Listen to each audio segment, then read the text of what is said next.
ఓం శ్రీమాత్రే నమః ఛానల్లోకి స్వాగతం అండి. మేషరాశి వారికి అదృష్ట సమయం వచ్చేసింది. ఎంతో కాలంగా మీరు ఎదురు చూస్తున్న 10 శుభవార్తలను ఈ నెల 1వ తారీఖు తర్వాత వినబోతున్నారు. ఈ శుభవార్తలు మీ జీవితంలో ఆనందాన్ని తీసుకువస్తాయి. మరి ఈ నెల 1వ తారీఖు తర్వాత మేషరాశి వారు వినబోతున్న ఆ శుభవార్తలు ఏంటి? ఈ శుభవార్తలు వినడానికి ముందు మీరు ఎటువంటి ప్రవర్తన కలిగి ఉండాలి? ఎవరితో మీరు జాగ్రత్తగా ఉండాలి? అలాగే ఏ దేవతారాధన చెయ్యాలి అనే అంశాలతో పాటుగా మేషరాశి వారి గురించి కొన్ని ఆసక్తికరమైన విషయాలను ఈ వీడియోలో మనం వివరంగా తెలుసుకుందాం. కానీ అంతకంటే ముందుగా మీరు కనుక మన ఛానల్ని ఇప్పటి వరకు సబ్స్క్రైబ్ చేసుకోకపోతే సబ్స్క్రైబ్ చేసుకుని పక్కనే వచ్చిన బెల్ ఐకాన్ నొక్కి ఆల్ సెలెక్ట్ చేసుకుంటే మేము ఇలాంటి వీడియోస్ అప్లోడ్ చేయగానే ముందుగా మీకు నోటిఫికేషన్ వస్తుంది. అలాగే వీడియో ఎక్కడా కూడా స్కిప్ చేయకుండా చివరి వరకు చూస్తేనే మేము ఏం చెప్తున్నాం మీకు పూర్తిగా అర్థమవుతుంది. ఇక వివరాల్లోకి వెళ్తే మిగిలిన రాశులన్నింటికంటే కూడా మేషరాశి వారిని చాలా ప్రత్యేకమైన వారుగా జ్యోతిష శాస్త్రంలో చెప్పబడి ఉంది. మరి మేషరాశి వారు ఎందుకంత ప్రత్యేకమంటే వీరికి ఉన్నటువంటి సహాయం చేసే గుణం, కార్యదీక్షత, కార్యదక్షత, సంయమన పాలన వంటి అనేక అంశాలను కలిగి ఉండడం వల్ల మేషరాశి వారు అందరికంటే ప్రత్యేకమైన వారుగా చెప్పవచ్చు. అయితే మేషరాశి వారు ఈ సమయంలో మీరు జాగ్రత్తగా ఉండాలి. ఈ సమయంలో మీరు చేయవలసిన పని ఏంటంటే ముఖ్యంగా మీరు ఎటువంటి పరిస్థితుల్లోనైనా మౌనంగా ఉండడానికి ప్రయత్నించండి. ఇలా కనుక మీరు కొద్దిగా ఓర్పు పట్టి మౌనంగా ఉన్నట్లయితే ఇప్పటిదాకా మీరు ఎవ్వరూ వినని 10 శుభవార్తలను వింటారని చెప్పడంలో ఎటువంటి సందేహం లేదు. అయితే మీ ముందు నవ్వుతూ మాట్లాడే కొందరు వ్యక్తులు వెనక నుండి మీ నాశనాన్ని కోరుకుంటున్నారు. వారెవరు అనే విషయం ఈ వీడియో చివరి వరకు చూస్తే మీకు అర్థమవుతుంది. ముఖ్యంగా 3 వ్యక్తులు మీ జీవితంలో మీరు పైకి ఎదగకూడదని మీ నాశనాన్ని కోరుకుంటూ ఉన్నారు. ఆ 3 వ్యక్తుల్లో 2 స్త్రీలు, 1 పురుషుడు మీ శత్రులతో చేరి మీ శత్రులకి అనుకూలంగా ప్రవర్తిస్తూ మీ నాశనాన్ని కోరుకుంటున్నారు. ఈ సమయంలో మీరు అనుకున్న పనులు అనుకున్నట్టు జరగాలి, ధనలాభం కలగాలి, అందరికంటే ముందు ఉండాలి అనుకున్నట్లయితే కనుక మీరు ఏం చెయ్యబోతున్నారు అనే విషయాలను ఇతరులకు అస్సలు చెప్పకండి. మౌనం వహించండి. ఎందుకంటే మీరు జీవితంలో ఎదగడం ఇష్టం లేని వారు ఖచ్చితంగా మీ మాటలు వింటే మీ నాశనాన్ని కోరుకుంటారు. అంతేకాదు ఈ సమయంలో మీరు ఈ కొన్ని జాగ్రత్తలు పాటించినట్లయితే ఖచ్చితంగా మీరు శుభవార్తలు వింటారు. కుటుంబంతో సంతోషంగా ఉంటారు. ఏ ఒక్క దేవుణ్ణి ప్రార్థిస్తే 2 దేవుల అనుగ్రహం కలుగుతుందో మీకు తెలుసా? అదేనండి, రాముణ్ణి ప్రార్థిస్తే హనుమంతుల వారి అనుగ్రహం కూడా మీకు కలుగుతుంది. ఇక వీరిద్దరి అనుగ్రహం ఉంటే ఈ రాశి వారి జీవితం 3 పువ్వుల 6 కాయలుగా మారిపోతుంది. మరి ఆంజనేయ స్వామికి ఇష్టమైన మంగళవారం రోజున మాంసాహారం తినకుండా రాముల వారిని అలాగే హనుమంతుల వారిని ప్రార్థించినట్లయితే మీ మనసులో ఉన్న కోరిక త్వరగా నెరవేరుతుంది. అంతేకాదు ఇలా చేయటం వల్ల రాముల వారి అలాగే హనుమంతుల వారి అనుగ్రహం కూడా మీపై పరిపూర్ణంగా ఉంటుంది అని చెప్పడంలో ఎలాంటి సందేహం లేదు. ఇక అనేక రకాలుగా శని దోషాలతో బాధపడేవారు, అంటే ఏలినాటి శని, అర్ధమ శని, అర్ధాష్టమ శని, ఇలా అనేక రకాలుగా శనితో కలిగే ఎటువంటి దోషాల నుంచి బయటపడాలి అంటే మంగళవారం నాడు ఆంజనేయ స్వామి వారిని విశేషంగా పూజించాలి. మరి ఎటువంటి పూజ చేసేటప్పుడు మాంసాహారం తినకుండా చేస్తే విశేషమైన ఫలితాన్ని పొందుతారని పండితులు చెప్తున్నారు. ముఖ్యంగా ఉదయాన్నే అంటే భోజనం చేయడానికి ముందే పూజ ముగించుకుంటే మంచిదని తెలియజేస్తున్నారు. ఈ వీడియోని మీరు చివరి వరకు చూస్తేనే మీరు చేయకూడని తప్పులతో పాటుగా ఏ వ్యక్తులతో అయినా మీరు దూరంగా ఉండాలి అనే అంశాలు మీకు దూరంగా అంటే వివరంగా తెలుస్తాయి. అలాగే వీడియో నచ్చితే లైక్ చేసి మన ఛానల్ని సబ్స్క్రైబ్ చేయడం మర్చిపోకండి. ఇక రెండవ తప్పు మీరు చేయకూడనిది ఏంటి అంటే మీరు కోపాన్ని అదుపులో ఉంచుకోవాలి. అలాగే కోపంలో ఉన్నప్పుడు ఎదుటి వారిని ఎంత మాట పడితే అంత మాట అనకూడదు. అలాగే ఎదుటి వారిని దూషించకూడదు. ముఖ్యంగా మీ దగ్గర లేని వ్యక్తి గురించి ఎదుటి వారితో నెగిటివ్గా చెప్పకూడదు. అలాగే వాడకూడని పదాలు వాడుతూ ఎదుటి వారిని దూషించడం కూడా మానుకోవాలి.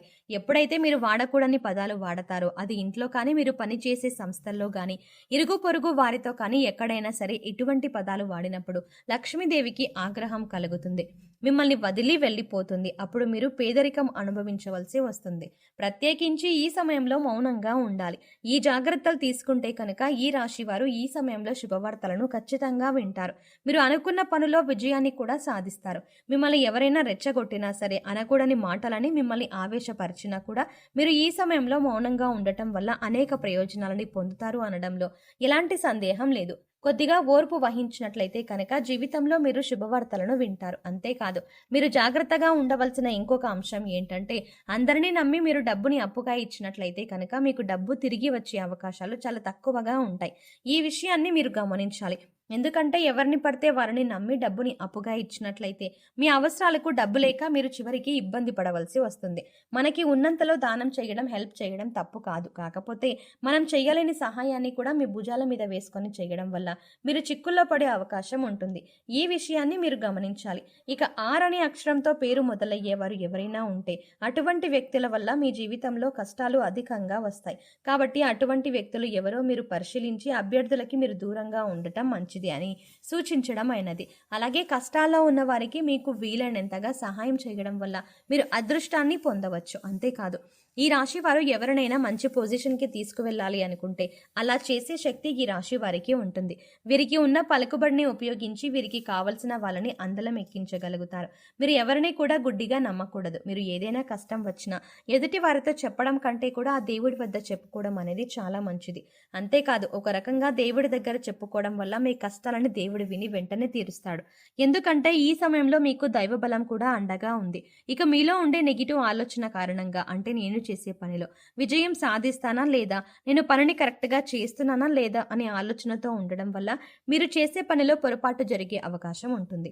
అందువల్ల ఎటువంటి నెగిటివ్ ఆలోచన లేకుండా దేవుణ్ణి నమ్మి దైవం మీద భారం వేసి మీరు పని చేసినట్లయితే ఖచ్చితంగా మీరు విజయం సాధిస్తారు. అంతేకాకుండా ఏదైనా పనిని ప్రారంభించే ముందు దేవుడిని తలుచుకోవడం మాత్రం మీరు మర్చిపోకండి. పి ఇంకా ఎస్ అనే అక్షరాలతో పేర్లు మొదలయ్యే స్త్రీలతో మీరు చాలా జాగ్రత్తగా ఉండాలి. వారిని నమ్మి అన్ని విషయాలను వారితో చర్చించకూడదు. అంతేకాదు వారికి ఎంత దూరంగా ఉంటారో మీకు అంత మేలు జరుగుతుంది. అలాగే ఆర్ అనే అక్షరంతో పేరు మొదలయ్యే మగవారితో కూడా ఈ రాశి వారు దూరంగా ఉండాలి. ఎందుకంటే ఈ ఇద్దరు స్త్రీలు ఇంకా పురుషుడు మీ నాశనాన్ని కోరుకునే వారిలో ఉండే అవకాశం ఉంది. ముందు చెప్పుకున్న విధంగా ఈ అక్షరాలతో పేర్లు మొదలయ్యే ఇద్దరు స్త్రీలు అలాగే ఒక పురుషుడితో మీరు చాలా జాగ్రత్తగా ఉంటే మీ జీవితంలో మీరు ముందుకు వెళతారు. అలాగే మరిన్ని యోగవంతమైన ఫలితాలను పొందటానికి ఈ సమయంలో మీరు చేసుకోవాల్సిన దేవతారాధన చూసుకున్నట్లయితే గురువారం నాడు దత్తాత్రేయ దక్షిణామూర్తి వంటి గురుస్వరూపాల ఆలయాన్ని దర్శనం చేసుకోండి. మాస శివరాత్రి రోజున శివుడికి అభిషేకం చేయించుకోండి. అలాగే సోమవారం నాడు శివుడికి విశేషంగా పూజ చేసుకున్నట్లయితే జీవితంలో ఉన్నతిని పొందుతారు. సో చూసారు కదండి, మేషరాశి వారు ఈ సమయంలో ఏ విషయాల్లో జాగ్రత్త తీసుకోవాలి, అలాగే ఈ నెల 1వ తారీఖు తర్వాత మీరు ఎటువంటి శుభవార్తలు వినబోతున్నారు, అలాగే ఈ సమయంలో మీరు ఏ వ్యక్తులతో జాగ్రత్తగా ఉండాలి, అంతేకాకుండా మీరు వినబోతున్న ఆ శుభవార్తలు ఖచ్చితంగా మీరు వినాలి అంటే మీరు ఎలాంటి ప్రవర్తనని కలిగి ఉండాలి అనే అంశాలని ఈ వీడియోలో వివరంగా తెలుసుకున్నాం కదా. ఈ వీడియో మీకు నచ్చినట్టయితే లైక్ చేయండి. అలాగే మీ ఫ్రెండ్స్ అండ్ ఫ్యామిలీ మెంబర్స్లో ఎవరైనా మేషరాశి వారు ఉన్నట్లయితే వారితో ఈ వీడియోని షేర్ చేసుకోవడం మర్చిపోకండి. కానీ అంతకంటే ముందుగా మీరు కనుక ఇప్పటి వరకు మన ఛానల్ని ఇంకా సబ్స్క్రైబ్ చేసుకోకపోతే వెంటనే సబ్స్క్రైబ్ చేసుకోండి. అలాగే పక్కనే ఉన్న బెల్ ఐకాన్ని కూడా క్లిక్ చేయండి. అలా సబ్స్క్రైబ్ చేసుకొని బెల్ ఐకాన్ని క్లిక్ చేయగానే కాకుండా బెల్ ఐకాన్ని క్లిక్ చేసి అందులో ఉన్న ఆల్ అప్డేట్ని కూడా సెలెక్ట్ చేసుకోవడం ద్వారా మాత్రమే మేము చేసే ప్రతి వీడియో అప్డేట్స్ మీ మొబైల్కి ముందుగా నోటిఫికేషన్గా అందుతుంది. మరో చక్కటి వీడియోతో మళ్ళీ కలుద్దామండి. ఓం శ్రీమాత్రే నమః.